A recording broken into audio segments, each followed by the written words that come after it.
Are you ready to be in the spotlight? Are you ready to share your story with the world? Well, Snails with No Shells is where you need to be. Available on all digital platforms, Facebook and YouTube. Snails with No Shells. Leave that shell at the door.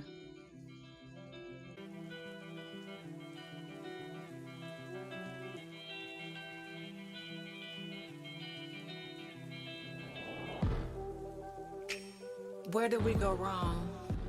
We were doing so well.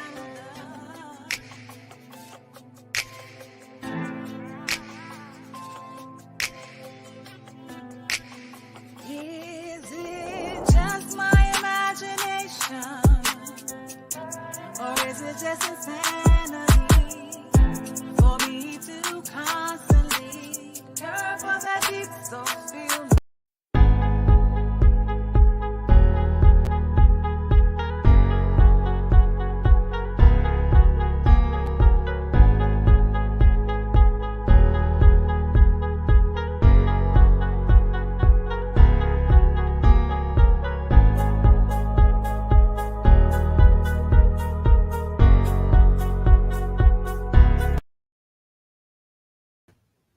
Greetings, beautiful ones. I am Ms. BJ Martin, and this is Snails with No Shells. Leave that shell at the door. That's the only rule that I have.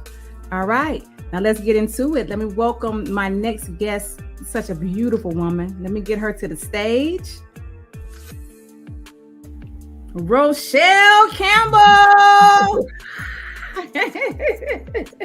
Greetings, Rochelle. Thank you for coming to my show. I appreciate it.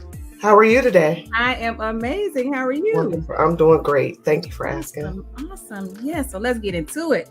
It says Rochelle A. Campbell is the executive director of Toiletry and Company, Inc. She created this 501c3 community-based organization to serve as an epicenter for personal care items for underserved populations residing in the community in residential programs, i.e. veterans, domestic violence, homeless, and youth, and is strongly committed to providing an opportunity for individuals to meet their essential daily needs for living. Awesome. That's just your intro. We're going to get into that. People, I just want to let you know who we're talking to. All right. So, Rochelle, where were you born and raised? I was born, raised, reared, school and everything in Prince George's County, Maryland. Wow. Yes. Okay. And how was that? How was that experience growing up there? It wasn't a bad experience. Mm-hmm. It was very good. The community was wholesome. I left and went away to school, moved back to Prince George's County. Lived there for like 20 years and recently moved once I got married to Charles County, Maryland, in Waldorf. But everything's been great. I don't have any major stories to tell, mm-hmm. but everything was great growing up in Prince George's County. Mm-hmm. So because I want to know a little bit more about it. How would you describe it? So growing up, one of the things I remember, and it's so funny because my sister and I laugh about this all the time. We grew up in District Heights, Maryland. And at the time it was a community of mixed, races. We used to have this annual 4th of July parade. And one year my sister and I saw it and I was like, hey, look, I want to become a majorette because they had majorettes. And I was like, I want to become a majorette. I want that baton. I want to become a majorette. But when I look back on it, it really wasn't that I wanted to become a majorette. I just like the boots. I like the tassels and I like the boots. And I wanted to march so my tassels can move with my boots. So I never really learned how to turn the baton maybe once or twice, go up in the air and come back, but no turning around. It was the boots for me with that tassel. So it was a really nice community.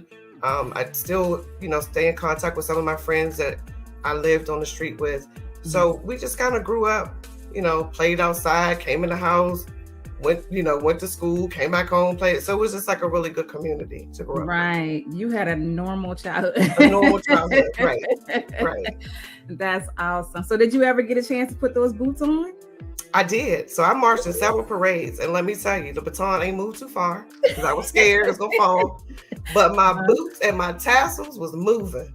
My little uniform, I love the uniform. It's amazing how as kids we see certain things just catch our attention. We just never let it go. Right. It's like, okay, I'm gonna wear those boots. And the little tassels in front. Yeah, I was able to do that. And my sister and I, we marched a couple of parades. And then, over time it kind of like waned out where they no longer had any more parades, but I at least had the experience. And at least, was able to twirl a baton, but march with those boots. Okay. All right. That's awesome. Okay. So what did you want to be when you grew up? So I actually wanted to become a child psychologist. When I was in the 4th grade, it was a young girl who was teased a lot. Mm-hmm. She had like a bladder problem or something. Mm-hmm. And like all the kids teased her. And so I felt like I was her friend. I was there to save her, like I was there to talk to her and to help her, to understand like how kids were and don't worry about it. Let's just go play. And it just became like very passionate for me to help people. Okay. And so I actually went to undergrad. I majored in rehabilitation services, in which that encompasses all of aspects of working in different, facilities, working one-on-one with individuals like with disabilities and things of that nature. And then I later on went and got my master's in counseling psychology, in which I actually do work as a clinical therapist today. So not quite the psychologist, but still in the field of helping people. Helping and healing. Yes. Right. Everyone that I've talked to, have interviewed thus far, they've all contributed to healing or helping someone. Mm-hmm. That's beautiful. See, people, I don't know what y'all see on TV, but what I know, people are really out here trying to help people out and change their lives and make life better for other people. So don't believe everything you see on TV. Right. Or on social media. Please. Exactly. Okay. So what is that like? I mean, because you're not doing exactly what you want to, but in a way you really are. So what is that like dealing with helping people in that manner? I guess it gives me the satisfaction to help me, to allow me to understand that I'm able to give people that glimmer of hope. So I think people believe like when you're a therapist that your job is to change and to like make the changes in a person. The job is for the therapist to bring out the changes that you need to make for yourself. Because once you leave the office or once you leave that setting, you have to do the work. So our goal is to find out what work needs to be done and here are the tools to get that work completed, right? So a lot of times people think, well, no, you're the therapist, you figure it out. I don't know your internals. You can tell me part of your life stories. You can tell me 6 months, or you can tell me 6 years, but you know exactly inside of you what things need to be changed and what and how you can work on these things to make your life better. And so one of the things I do enjoy is when it's like that light bulb moment for people, where you give them some insight. Because a lot of times what I see is like people kind of run away from what's really, and I describe it as the onion, like what's really at that root, until you start really pulling back those layers. And once you get through those layers, then you're like, oh, I didn't know all of this was here, because that other layer and the next layer and the next tier has covered up the bottom. Mm-hmm. And so just pulling back those layers and helping people to understand, here's really where you need to heal. And here's how you can get to that point of healing. So I like it. Mm-hmm. I love it, actually. Yeah, and that's like a major, that's something major. I'm always talking about that because I'm an advocate for mental health, and I'm always talking about doing that inner work and how it's so important, because you gotta know yourself, you gotta love yourself, and it's all about self-care and the self, and just that it's not selfish for wanting to focus on you and on your mental health and getting yourself together. So did you before you started counseling, did you have any inner work that you needed to work on? So actually, when I was in my master's program, Mm-hmm. that was part of one of our classes. Like we had to do inner really? work. Yeah. Okay. And they actually encouraged us to work with like therapists on our own, but we actually had to work in a group of as students Mm-hmm. and like provide that therapeutic support for one another. One, so you can see what your inner working needed to be, and two, so you can be in a role as a therapist and a counselor. And so a lot of times, you know, you get into a profession and people really don't know what that profession entails. And so you just kind of dive all in and you just like, don't even know what they're talking about. Right. So it gave you like that insight to say, hey, this is what's actually needed, you know, for me to be in the role of the client and for me to be in a role as a therapist. So it was really helpful. Years later, mm-hmm. And I'm pretty sure we'll get into that with why I developed Toiletries and Company. Mm-hmm. I did, you know, meet with a therapist. I met with a therapist, a psychologist, and a psychiatrist because I went through a significant situation where I was bullied at work. So. Oh. Yeah, wow, and I've heard a lot about that. It's somebody I've seen on Instagram talk about that, mm-hmm. being bullied at work. And you think about only being a child of being bullied, because I was bullied when I was a kid. I got jumped and all that when I was a kid. But I never knew about the bullying on the job as adults. It's real. It's real. As a grown up, I'm thinking like, we've outgrown that kind of stuff. But, exactly. But the thing about it, and what I realized, the thing about it is, if you don't deal with the person when they're younger, to deal with whatever fears they have, their insecurities, they just grow up to be in the workplace and positions, and they kind of use that as their power, to take the power away from someone else. Mm-hmm. Mm-hmm. Mm-hmm. So me going through that situation was, you know, of course, traumatic. Like you said, who thought that you would become grown and you had to go to work? Now I did my work, you know, went to school, you know, what the criteria said I had to do. Mm-hmm. And then you get into a place where you're being bullied or you're being targeted for the skill sets that you have. That's interesting. Yeah. That's interesting. So it's real. Bullying on the job is real. Yeah.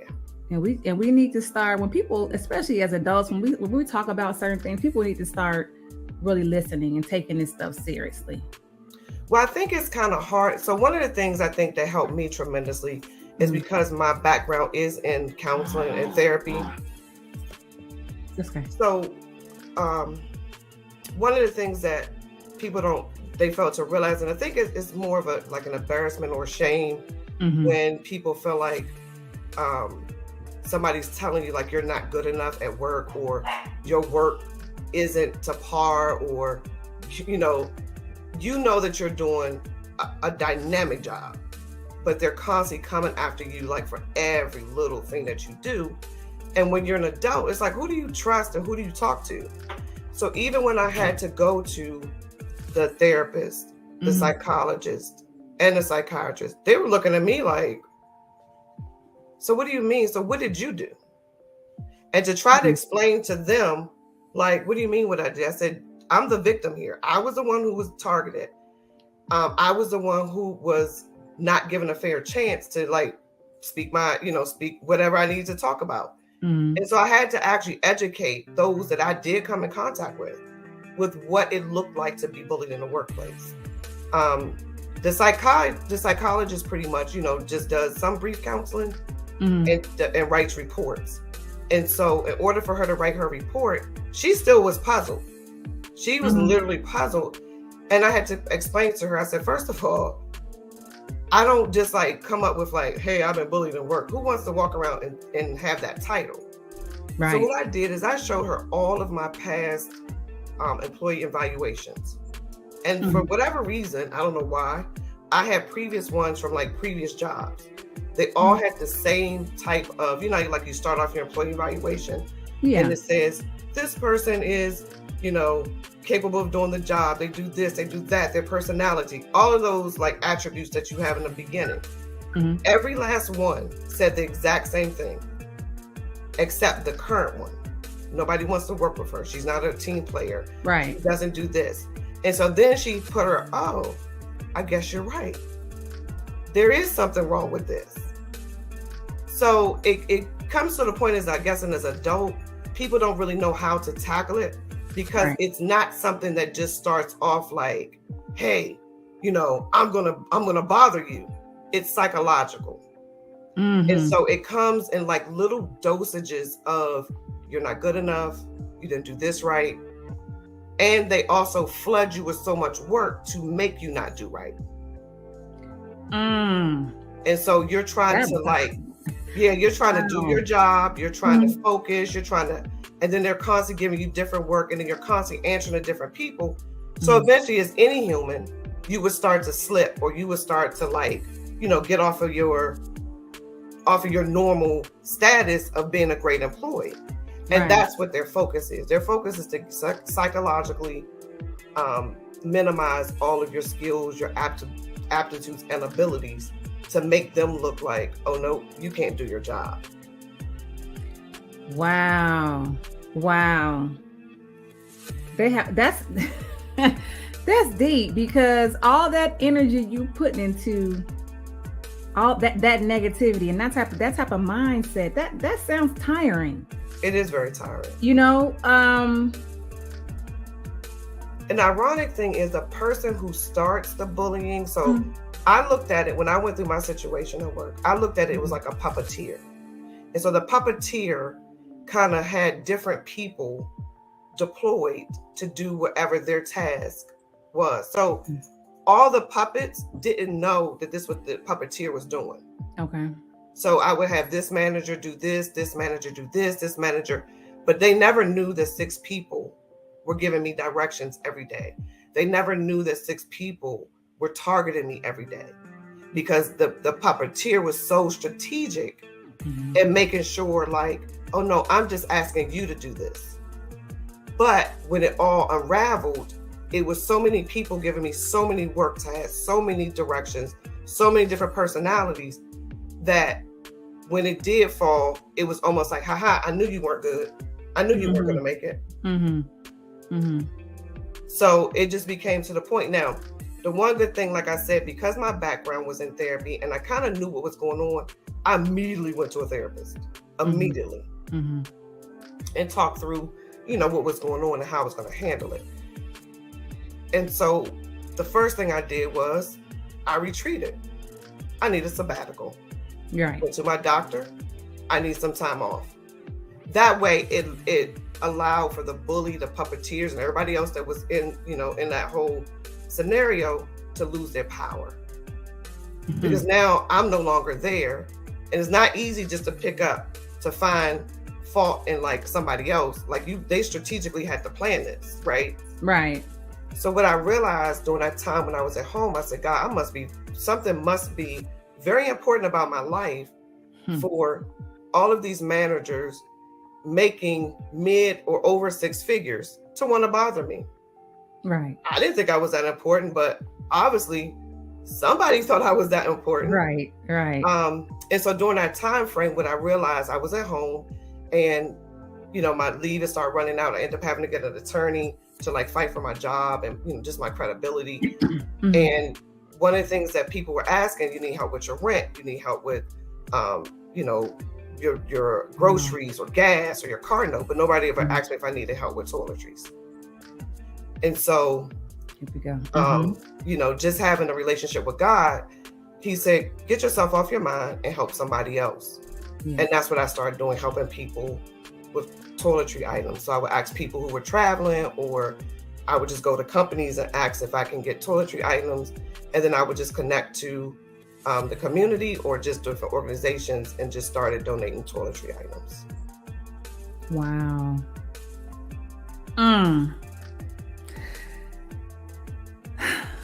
What a story. She's like, oh, my childhood was but like as an adult, just like your story begins. Right. Right. And so That's interesting too. This is the first time I've seen it like from that side. Usually it starts something in childhood, but as an adult, you still have to go through something to kind of I call it, some people have like, like spiritual awakenings or have to go within and and get closer to God. Right. You have to go through something to get there. To the point where you don't have a choice but to turn to God and to go within because you have nowhere else to go. And I believe that we're put in situations like that, and sometimes some stay in the cycle longer, than others. I think it depends on what you need to learn or what you need to experience, or maybe even how hard-headed you are. How many times you have to take the test? Right, because you're gonna pass this test, right? You're gonna take it, and we're gonna knock you upside your head until you get it. So I truly believe that, and that's amazing because, like you said, nobody thinks about toiletry items. Wow, but the blessing was too that people at least were asking, did you need help with this and that?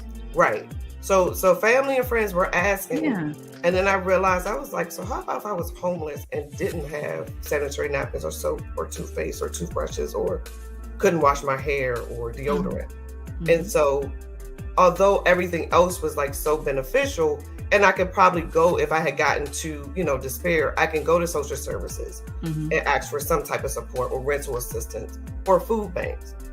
But there's very far few in between places, unless they accompany, your food or things like that. Somebody who just does toiletries, and that's all our organization does. We don't necessarily do food and clothes, and we just mainly focus on toiletries because it is such a great need.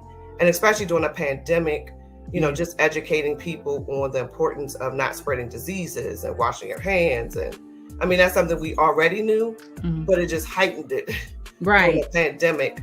And so, just giving people that educational personal health and hygiene and staying, clean and safe through everyday activities. And unfortunately, because we know the homeless population doesn't always have those items, then it's even more important, to pass them out to the community. Right. So do you just offer them just to homeless people, or do you offer them just to the community period, or do you have to have make a certain amount of money? How does that work with your company? So we just offer, because I realize, just like food, you need toiletries. You know what I mean? Like, it's not one of them things that you can say, oh, well, you really don't need those Jordan tennis shoes. But between food and toiletries, it's a basic, essential, daily, every day you need, soap. Even if you skip a day, excuse me, the next day you're going to need that soap. So we kind of focus on the community at large. And I even tell people sometimes, even when you work, after you pay your bills and your food, sometimes you need laundry detergent or help getting soap or the cost of sanitary napkins. And I don't really think people put insight into how much this stuff costs. You know what I mean? Like, it costs, just for a girl to get a 30 pack of sanitary napkins. So we focus on the community at large. We focus on homeless.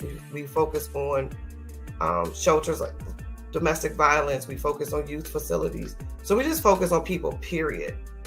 So it's not an income driven type of program. Okay.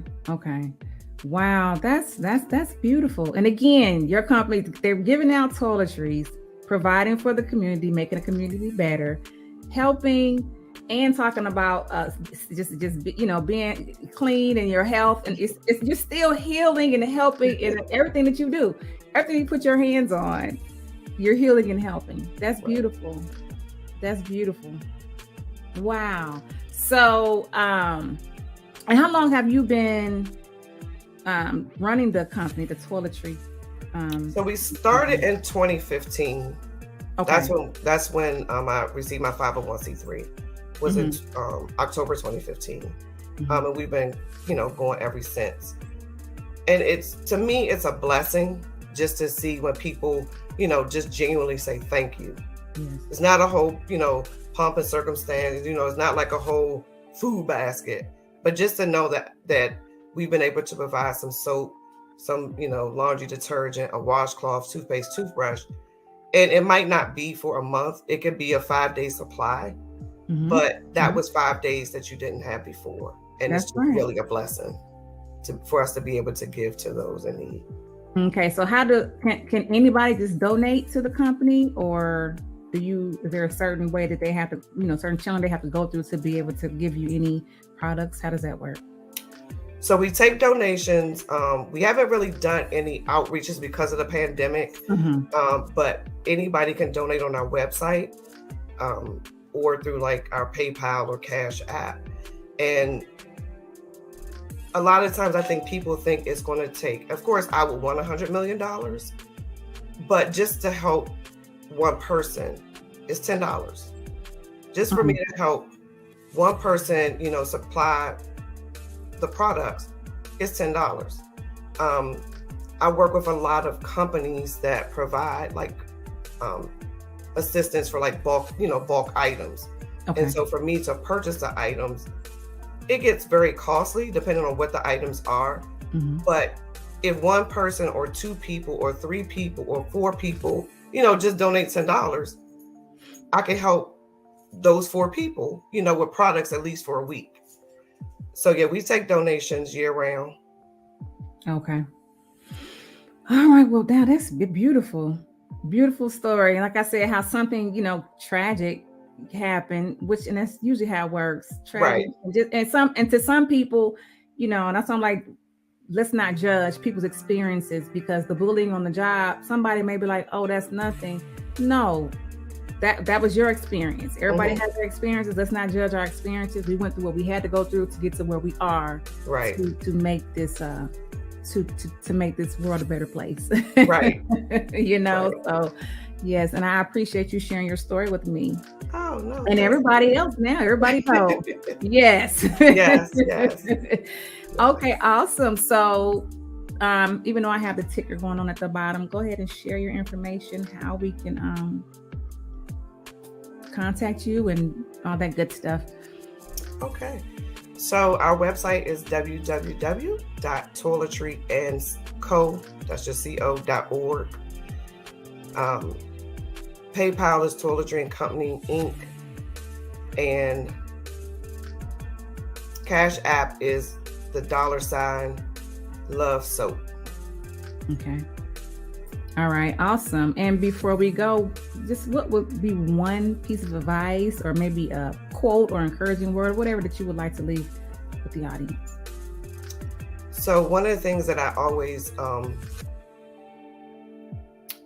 look to, and this is just in general in life, is a clean heart develops a clean mind. So in order to have a clean, fresh mind, your heart has to be clean. And that means that, you don't hold grudges, you don't hold things against people, you don't judge people, you don't look at people because they've been down this walk and you haven't. And so with your heart being clean and everything that comes out moving forward or, moving towards your future is clean, because your mind is set free from any like harsh things that happened in the past or any grudges that you want to hold. So a clean heart develops a clean mind. Beautifully said. I love it. I love it. Love it. Love it. Thank you so much, Rochelle. I love your story. That was beautiful. Thank you. Yes, and thank you for being on the podcast. And thank you.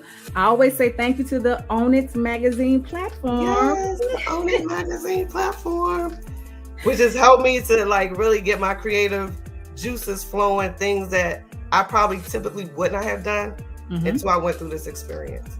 And so it has given me so much lift to be able to share with so many more people about, using your skills, aptitude, and talent. And like you said, once God awakened those things in you, once you sit still and rest on it, He's going to give it to you. And I had to go through that valley and that peak on that time to get those, to get what my creative flow was. And now you write, you're contributing writer. Yeah, to the Own It Magazine. Go ahead. You about to say something else. I did an anthology, the anthology Women Inspiring Nations, Volume 3. Yeah. So I was so you was holding out. Yeah, you were holding out on me. Don't be holding out. I wrote a chapter in that book. It was a anthology of women. That was 2 years ago, actually. Awesome. And it has really been a blessing just to get my story written on paper, just to leave a legacy about, how you can go through a hard time and come out on the other end. Yes. And I love that too. Anthologies, I say they are the way to go, because I'm here, now doing this because of an anthology. On the journey. Yeah, with Vanessa Blackwell she was a visionary. I was a part of that. And now here I am with Own It magazine. So, you just never know who you're going to meet, who's doing what, So yeah, I'm definitely for anthologies, but don't be holding out on me no more. Yes, and I truly thank Marissa. She is just such a blessing and such a sweetheart, and her energy. If I could have her energy at least 1 hour a day, I would probably be amazing. But I could probably do 30 minutes in a day. I don't know where she gets her energy from, but she is such a wonderful person, and so full of energy, and just gives you like that oomph just to do better and just to keep moving. So I really appreciate her. She is amazing. I appreciate her too. Yeah. All right. Well, that is our time. Again, thank you so much. I really enjoyed having you on my show. And before I go, I would just like to say, remember, just like the sun, you are necessary. I love y'all.